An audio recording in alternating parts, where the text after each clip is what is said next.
Thank you, everyone, for coming and sharing Sunday morning with me.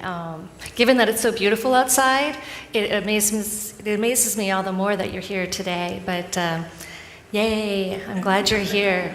Also, I want to say happy birthday. Happy birthday to everyone. I know it may not actually be your birthday, but today is going to be a day of rebirth. Actually, I need to check. Is today anyone's birthday? Nope? Okay. Well, I had a birthday for real just this past Wednesday, so that can kind of cover it. But in reality, every moment can be a new moment of change and opportunity for ourselves. Just to give you a little bit more background about myself, I'm a certified hypnotherapist and success coach. I've worked with probably around 1,000 people now, and people will usually do a 5-session package. And what I do is I don't program people as much as I deprogram people. In fact, hypnosis is just a focused state of attention. Right now, you guys are in a low-grade state of hypnosis, just as I am in a low-grade state of hypnosis. Hypnosis is not this weird, magical voodoo state. It's just a focused state of attention.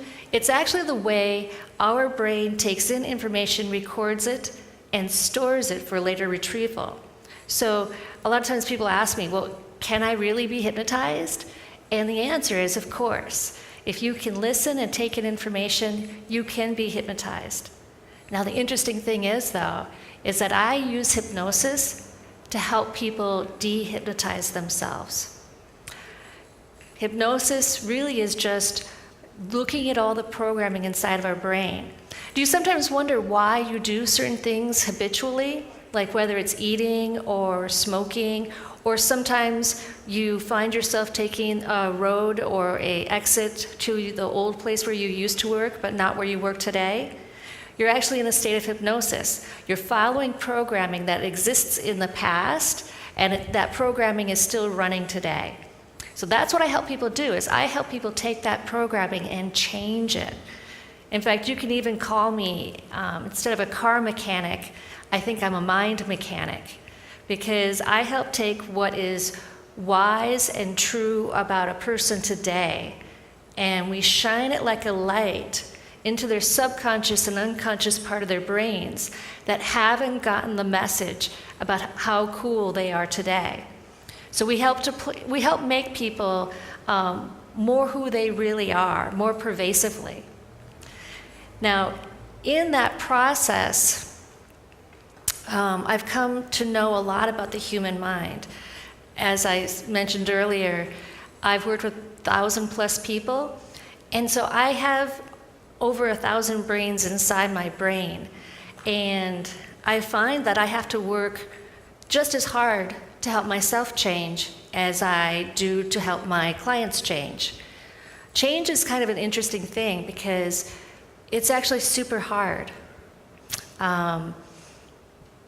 People sometimes don't want to change. They would like to change, but they find it hard because change is kind of like death.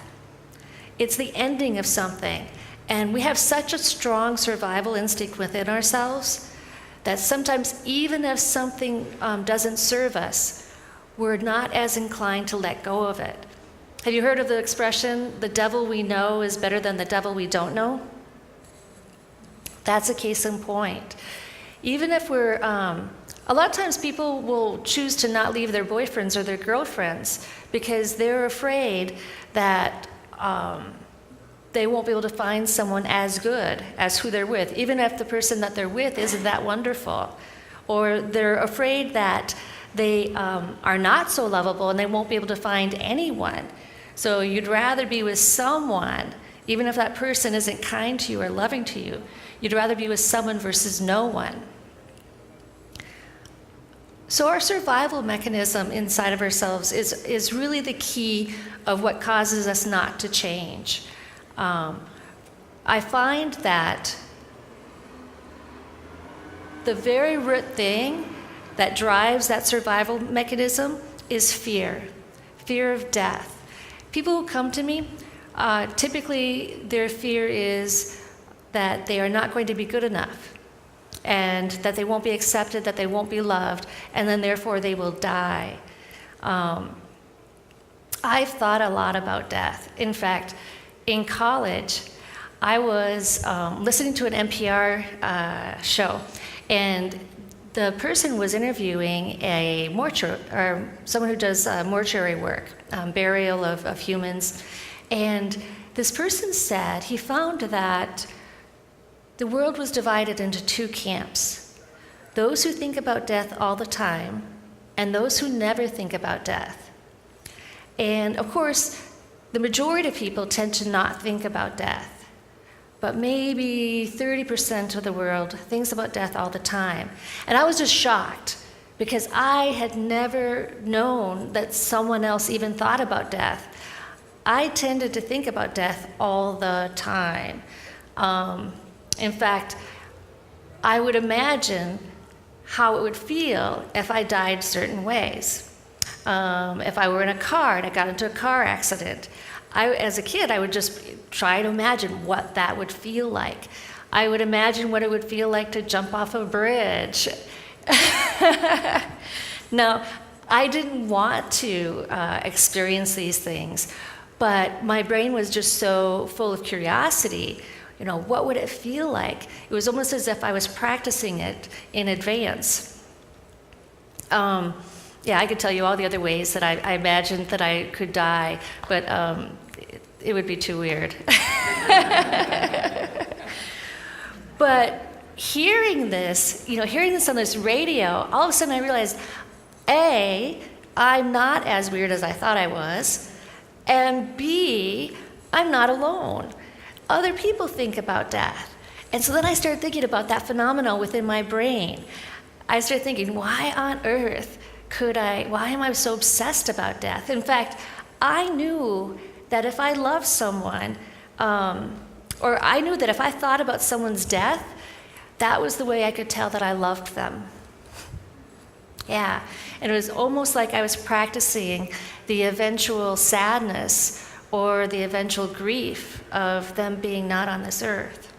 And almost preparing myself for that possibility or probability.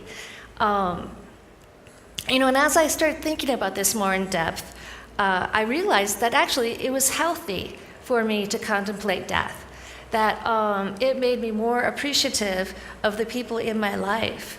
It made me have so much more gratitude for my mom and dad, even if they did send me to my bedroom without supper.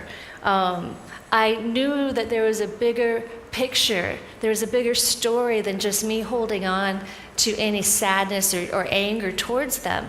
Because I knew at some point they were going to die, and that loss was going to be so much more than this trivial instance of them not buying me a particular piece of clothing, or them not making me a decent dinner, or not even having the time to spend with me sometimes because they were working. So because of that bigger picture and awareness, I believe that I was able to keep a better set of priorities, a priority based on love. Now, however, though, there is an extreme side to that. If you kind of imbue yourself with the perspective of death, there are times where you may not be able to get to experience joy as fully as you could.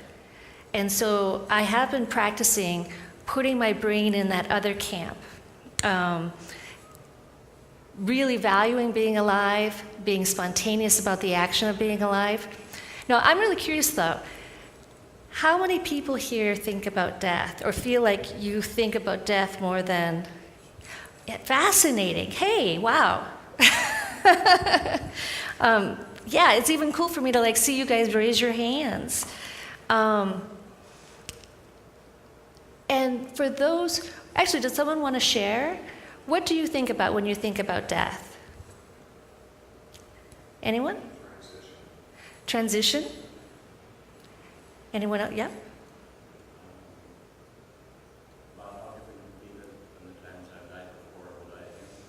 Mm-hmm. Mm-hmm.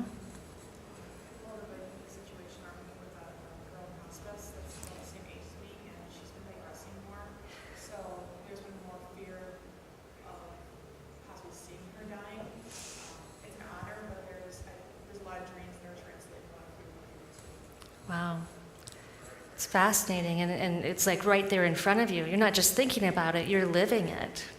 It's watching the progression of it. It's a little hard. Yeah. Anyone else? Mm-hmm. I think a lot of people my age group all of a sudden just getting Alzheimer's, and it's just out of nowhere. So a group of people and friends of mine, and just all of a sudden go to the doctor, 3 months to live. I mean, it's just like so many people, and it's scary because you think, well, gosh, that could happen to me, you know? Yeah.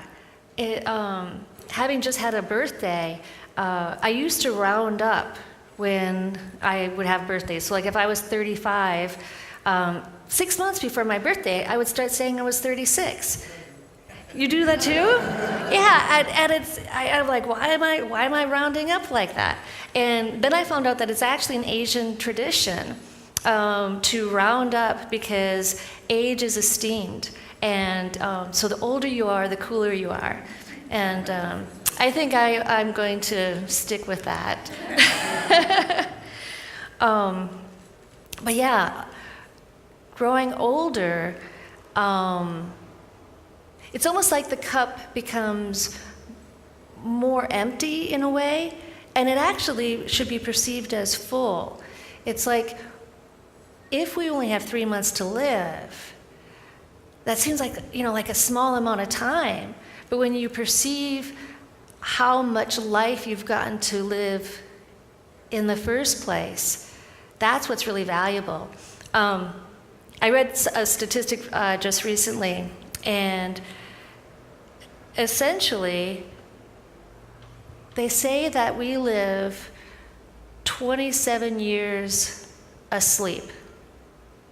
So I think that that's based on, 8 hours of sleep, 16 hours awake, and then taking that and multiplying it. So 27 years times 3.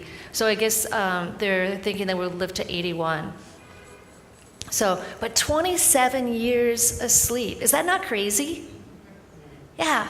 And what makes that number even more absurd, though, how about the people who are sleepwalking? And I don't mean literally sleepwalking, but are alive, but are not completely engaged in their life, who are not making choices about who they are, what they want to be, what they want to do, what they want to feel.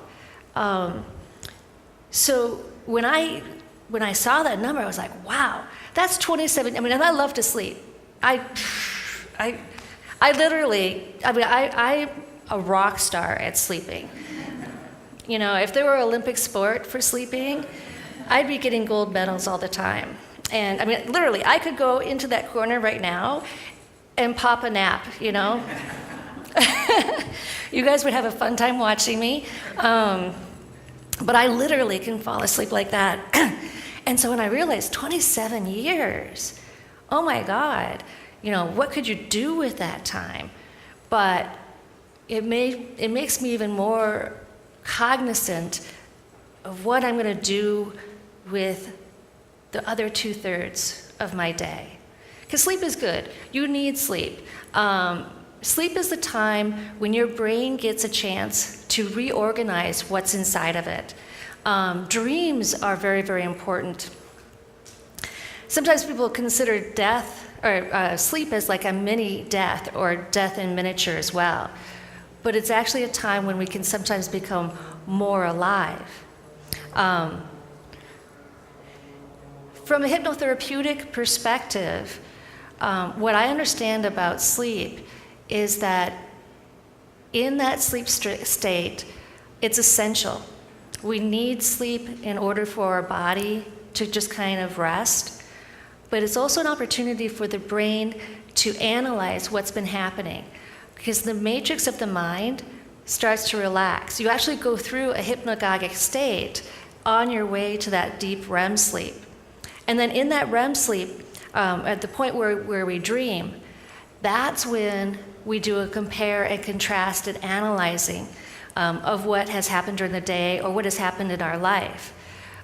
Some people say that they don't dream, and that is possible.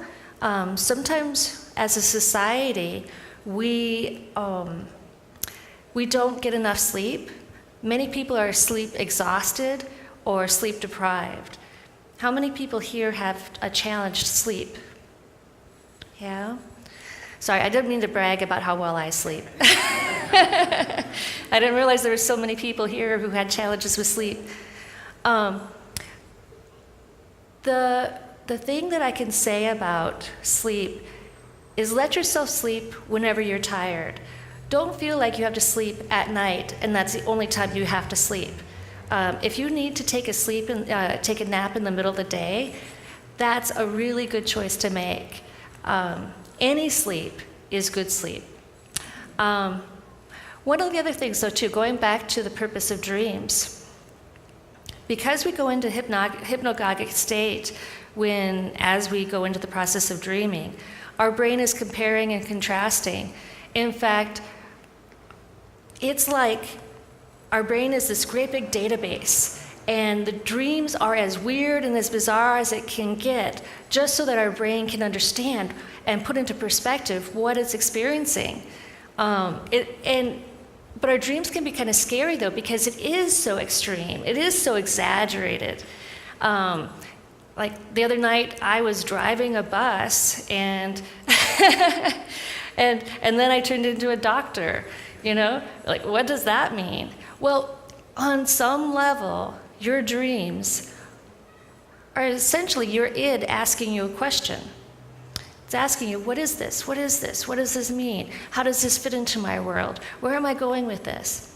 So when you wake up in the morning, one of the ways that you can manage your dream and get more out of it is to ask yourself, where did these components come from? Oh, wow, okay, that bus is, I just recently rode a bus after about 20 years. Okay, that's what that means. So identify where these pieces of your dream come from in your life, and then create a story about it. Answer the question that comes from your id. And if you are having trouble remembering your dreams at night, before you go to sleep, to kind of like kickstart that process, make up a dream for yourself. Pretend that you're having a dream, and then it will make it more likely that you do have the dreams when you go into that REM state. It's a good practice. I haven't even really talked about this topic before, so it's like I'm kind of glad that it's coming up. I draw impressions from my audiences, and so sometimes my talks can be a little bit meandering, or it can go in different directions. But this is something that just, it came to me, that talking about dreams, talking about sleep, optimizing our opportunity to really get value out of all portions or all sections of our day. Now, kind of coming back to so I think about death a lot. What is that saying? That the moment you're born, you start dying? I mean, I didn't hear that until my 20s as well, and actually it horrified me. It was like, oh my God, death is around me all the time, What do I do with that? And of course, fear was around me all the time. Being a woman can sometimes be a challenge. And guys, I don't mean to cut you out of the conversation. I'm actually including you in on the conversation. But being a woman can be kind of different. We're taught ways to make ourselves safe all the time. We're very aware at how any moment death could take us away. But it's not just death through a car accident, but sometimes it can be just because a man decides that because we're a woman, that he can rape us and kill us and then leave us in a field. That has been something that has been a ghost or a specter that has haunted me my whole life. My parents were always kind of like telling me to be safe, to be conscious of my environment. I remember when I first moved to Minneapolis here, how exciting the big city was. You know, I came from Grand Forks, Minneapolis, and the big buildings. To me, it spoke of opportunity. It spoke of career, excitement. But then it also spoke to me of all the more people who could possibly kill me. Yeah.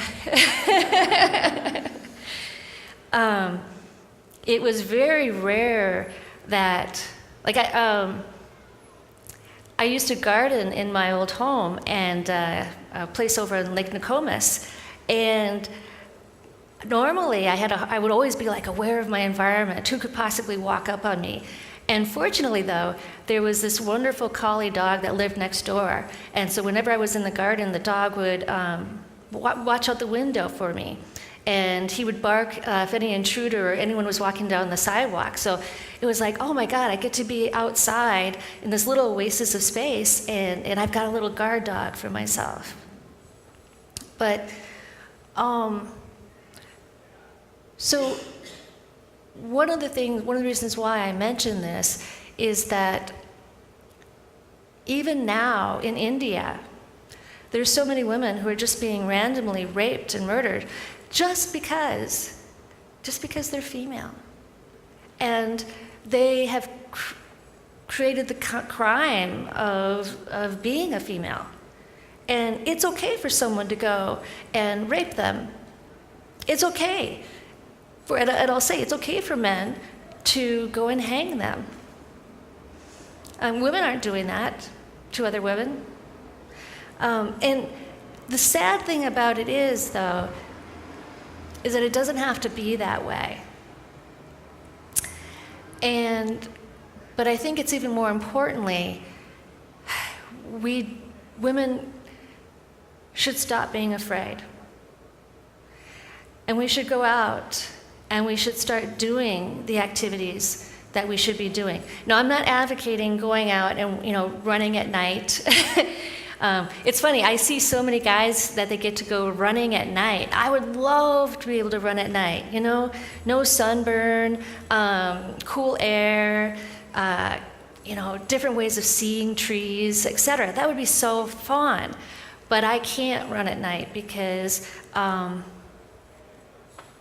there's a 40% chance that I would be raped and murdered. And if I had money on me, mugged as well. Now, don't get me wrong, it's not so safe for guys as well. You won't be raped, but you could still be mugged. So those kind of feelings that you have about that possibility, take that and multiply it by, I don't know, what's a good number? 100? Yeah. And, of the women here, how many do feel that specter or that ghost of that potential of dying and raped and murdered? Yeah? Let's go, you know what? Let's go just raise our hands high. This is the stuff we deal with. Thank you for admitting that and sharing that. And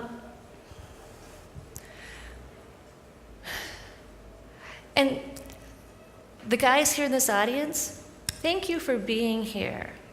And thank you for being witness to this stuff that we have to deal with all the time.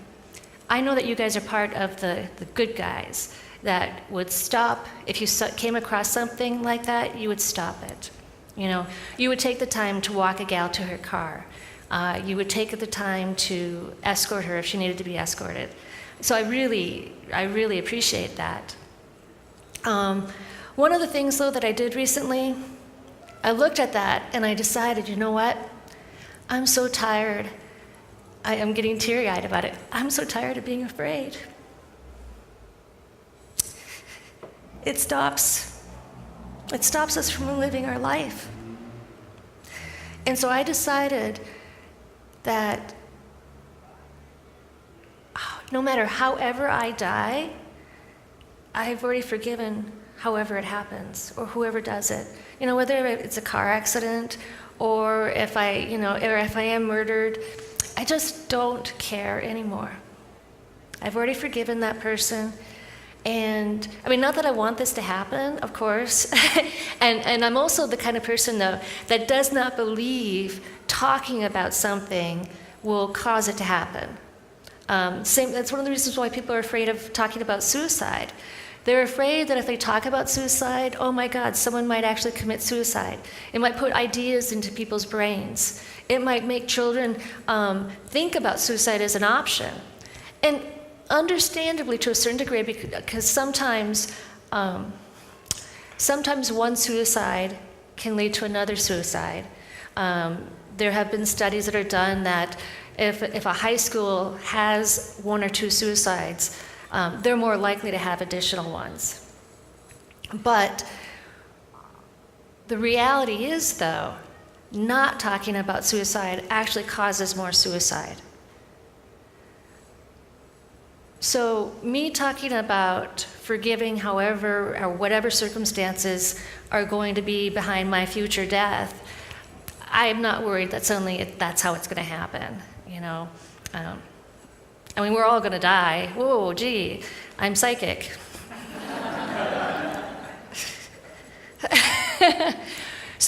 But the freedom that gave me was astonishing. All of a sudden, I felt more joy in my life. My heart wasn't as heavy. And it was just like I had taken a great big blanket and taken it off myself.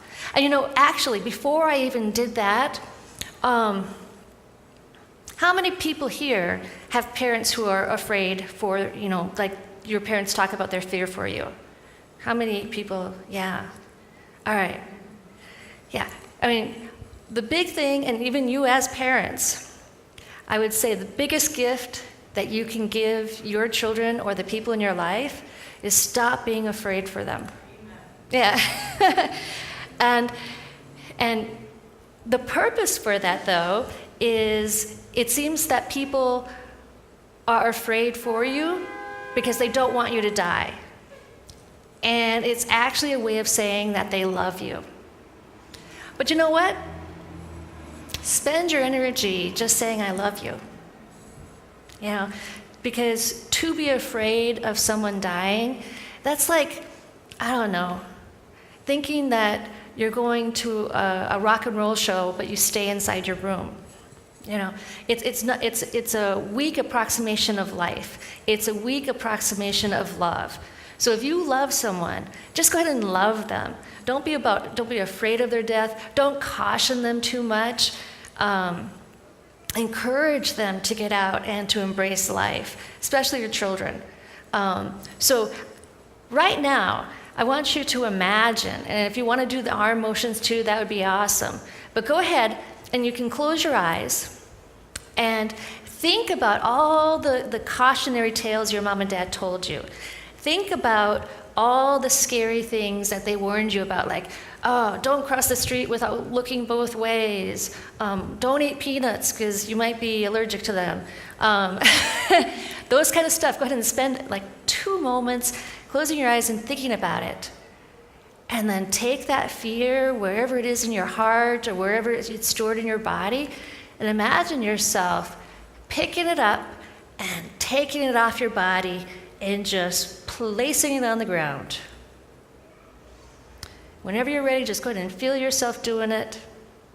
You can even do the arm actions. Yeah. Isn't it great to not have that fear? Now I want you to imagine just a time in the future where you might die. Think about that fear, however it is, whatever it manifests for you. And then go ahead and just say, I forgive you, inside your mind. Just imagine the situation, the circumstances, that generalized thing. And just imagine yourself saying, I forgive you, and I'm going to live my life.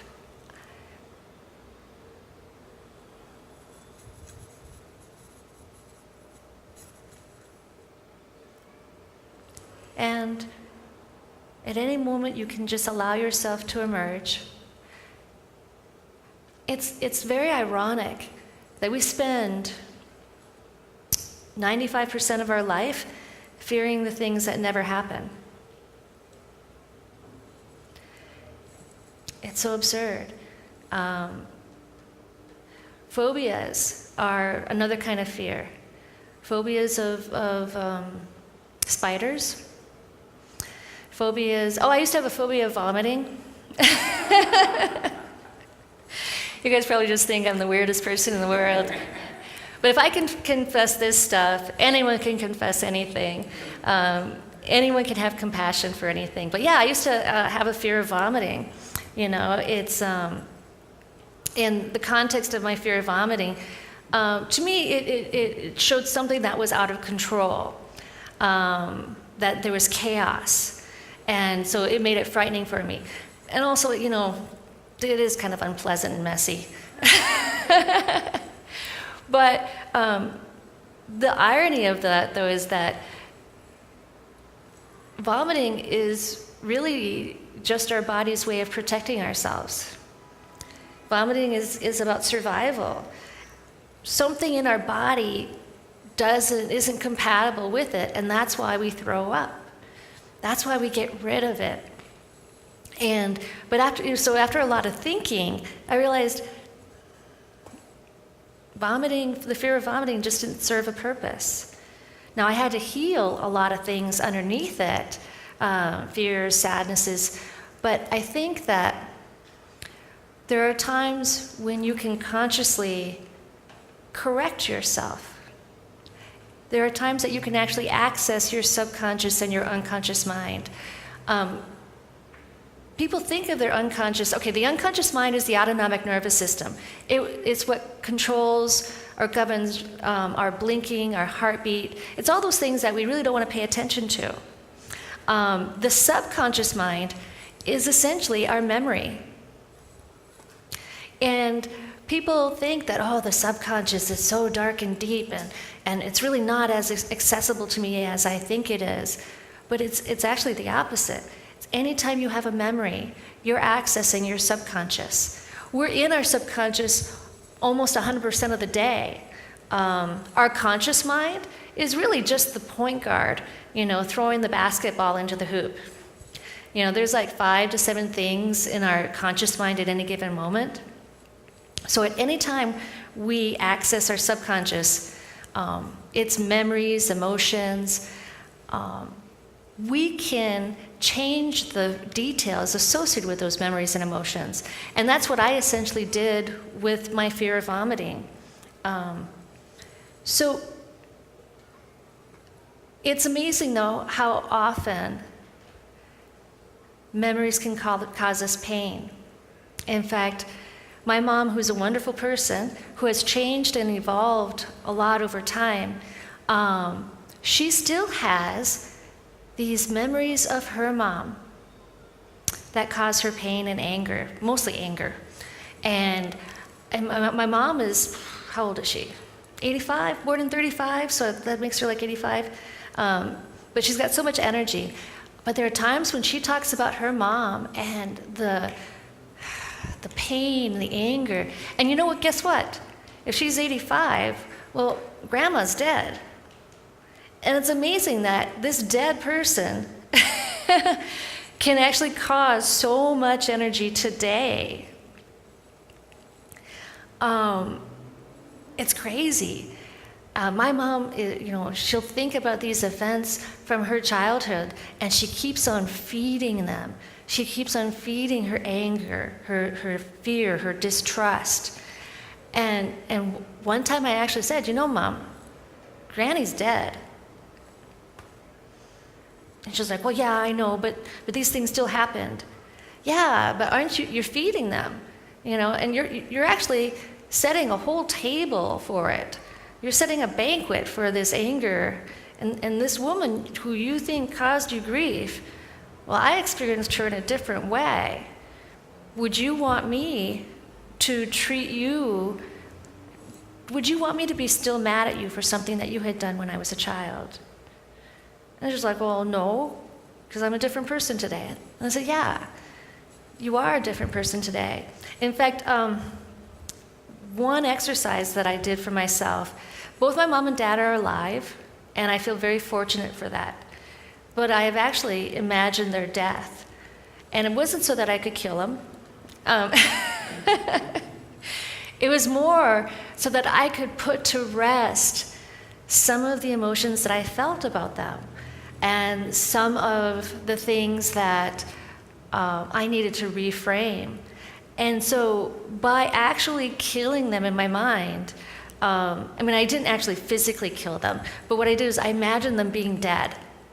You know, went through the funeral, went through the grieving process in the hospital.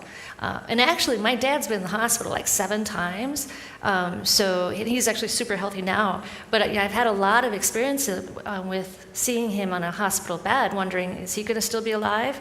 In fact, when he was 40, I was like, wow, he's so old. I wonder when he's going to die. And And it's strange now that he's twice that age, and he's still kicking it. Although sometimes he pretends that he's less healthy than he is. I think he has this perception that he's going to die any second. And the reality is he's, everything that he was worried about hasn't really happened. And he is healthier than most people in their 40s. So I imagined them being dead, and it was this wonderful, big fantasy, and then I brought myself out of it, and then I realized, oh hey, they're still alive. Bonus. It made me so much more happy and so much more grateful that I get to talk to them.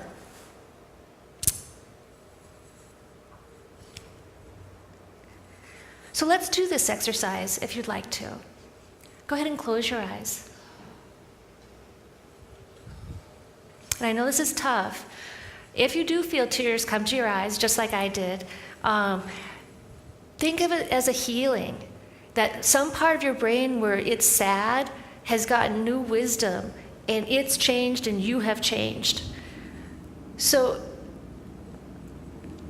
there's going to be 2 parts of this exercise, or two different paths that you can take. If your mom and dad are already dead, imagine them being alive. Go ahead and say to them the things that you wish you had said or had a chance to say.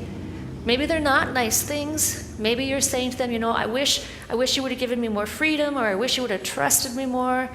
Go ahead and do that. Go ahead and get that stuff off your chest. And if your parents are still alive, go ahead and imagine that they're dead. Or you can still even imagine that they're alive and tell them the stuff that you wish you could tell them in person. And at a certain point, they're going to ask you for forgiveness. They're going to acknowledge what they had done wrong. Maybe they'll even give you an excuse or a rationale or a reason why they did those things. Maybe they didn't have time to play with you like they wish they would have done because they were so busy putting food on the table and a roof over the head. Maybe they didn't mean to be so strict, but they were so worried about your safety that they were worried you were going to die, so they put too many constraints on you.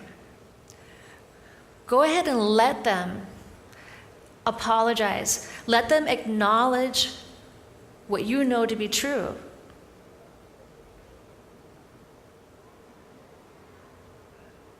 And then go ahead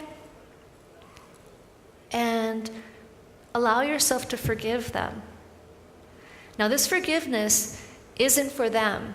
And it doesn't mean that what they did was right. It doesn't mean that you condone what they did. But what it means is that you have more autonomy now. You have the ability you've grown past them. Go ahead and tell them that you have forgiven them. And maybe if you're not able to do it 100%, do 50% or 75. Maybe even encourage yourself to do 100%, or maybe do 100% for a couple of weeks, a trial period, and then let yourself do that.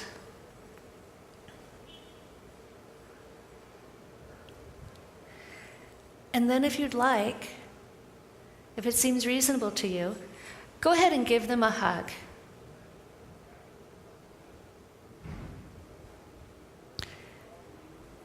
And then those individuals that kind of want to imagine your parents passing away, being gone, go ahead and imagine that part. But also know that when I have you emerge from hypnosis here, that you are instantly going to feel glad that you still have them in your life. That you are instantly going to feel gratitude for the opportunities that you can still get to share with them. You'll probably want to call them after the service and say hi to them, which would be awesome.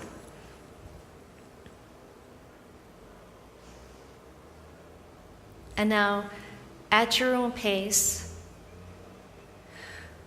go ahead and emerge from hypnosis.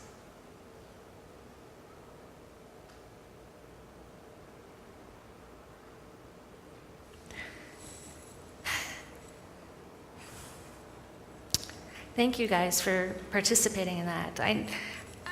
I'm reading everyone, and I know that it wasn't necessarily easy. But sometimes the things that have the most meaning are the ones that are hardest. It's part of life. But what's so cool, though, is that you have love in your heart. One of the things that people don't really, how much time do I have left? Couple minutes? Okay. All right, so I'm going to say three more things, but one of the things that in living life, people sometimes think that love, that we only have a little piece of love, or we look to other people to give us love. But one of the things I've decided for myself is that I am love. I'm 100% love. My whole body, my whole spirit, my whole mind is love. This floor is love. You are love. You are love. You are love. You are love. You are love. You are love. You are love. Every person here is love. Now, we may not show it all the time, or we may not decide we know how to show it, etc. But I come into this situation knowing that you are a love, that you are love, you are alive, you're vibrant, you're a living, breathing human being. And by having that perception, I think that we can get more life out of life. We don't have to be a passive participant in life. Even right now, you guys are actively engaged in this service. Even though I'm doing all the talking, you guys are thinking, and I appreciate that. But you get to appreciate it too, because this talk doesn't exist without you guys. This room doesn't exist without you guys. This wonderful organization, Lake Heritage Spiritual Community, doesn't exist without you guys. So your life creates more life. And I don't mean you having babies, because I'm not going to be responsible for any babies. But the life that you live manifests more life. So I think one of the things that I'd like you to think about is, how do you want to bring life to your life? We're going to do one more quick little exercise, and I hope I can keep it down to 3 minutes. But go ahead and everyone imagine, once again, closing your eyes. And we're going to do it a little bit quick, and some of you guys have experienced some of this already in the past, but it's okay to reconnect with your little one. But I want you to imagine that little one that you once were, that little baby that you once were. Go ahead and imagine that little one in your arms. And I want you to look at that face of that little one, and go ahead and acknowledge and recognize how awesome that little one is. Now, if anyone ever tried to be mean to that little one, would you let them? No, probably not. And now I'd like you to say to that little one, and we can say it out loud too, but go ahead and send the energy of love to this little one as you say, I love you 3 times. Go ahead and say, I love you, I love you, I love you.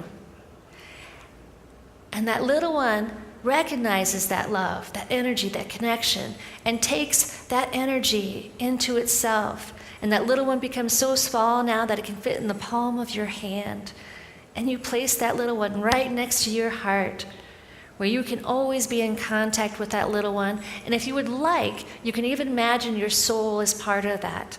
In fact, now that your soul and that little one together, go ahead, right next to your heart, go ahead and say, I love you 3 times. And I want to hear everyone say it along with me. 1, 2, 3. I love you, I love you, I love you. And now there is a bond between you and that little one. You are connected. The mean things that you have said to yourself in the past are no longer words that are compatible with you and your existence of life, of living life within life. Any negative words are now words of the past and have no meaning in relation to the world that you're creating. Now, while that little one continues to live, I want you to imagine yourself going into the future. Imagining yourself going into a future where maybe it's a couple moments from your death. You don't have to know how you're going to die, but I want you to just imagine. Imagine passing from this body, from this experience of this life, and passing into just being your soul state. Feel all the troubles of the world. Feel all your emotions, any negative energy just dissolving away from yourself. Feel the clarity, the calmness, the purity. And then go ahead and look back into this life of you. A lot of people like to think about future lives and past lives, but this is the only time we get to be who we are. This is my only time I get to be Susan. This is Brian's only time that he gets to be Brian. This is Mike's only time that he gets to be Mike. And as you look into this life, see what you can value. See what you can appreciate. Contemplate what you would regret not getting to do or not getting to experience. This is an exercise that you can do at any time. I'm kind of doing it a little bit faster, but you can do this exercise on your own to broaden the opportunity and the experience. And now, imagine yourself coming back into your body, into this body of you. And you love yourself because you are 100% love. And those things that you thought you were connected to that made you happy or sad or angry, predominantly those things that made you angry or sad, those things serve no purpose. They have no meaning. And it's much easier for you to set them free. And now at your own pace, go ahead and emerge from hypnosis.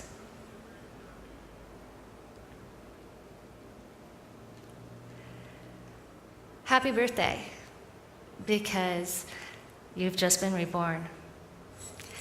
And you can do this anytime. That's your gift and that's your freedom. Thank you so much.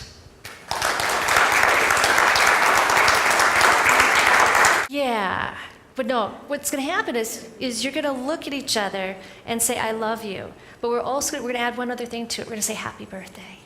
All right, so go ahead and choose, turn to one person. We'll get the other person too, but yeah. Yeah? There you go. Yeah, happy birthday. A happy Hanukkah too, yeah. And now, and even while you do that, yeah. Yeah. And even while you do that, let that love into your heart. Because a lot of times when people do love things, it ends up just being on the surface of our body that we accept it.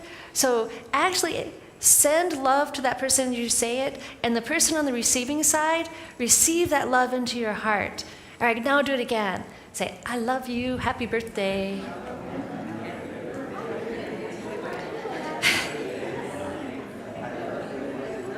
All right. You guys are rock stars. Happy birthday. Thank you for joining me here today. It's always so cool to come and do a service here. You guys are rock stars. Yeah.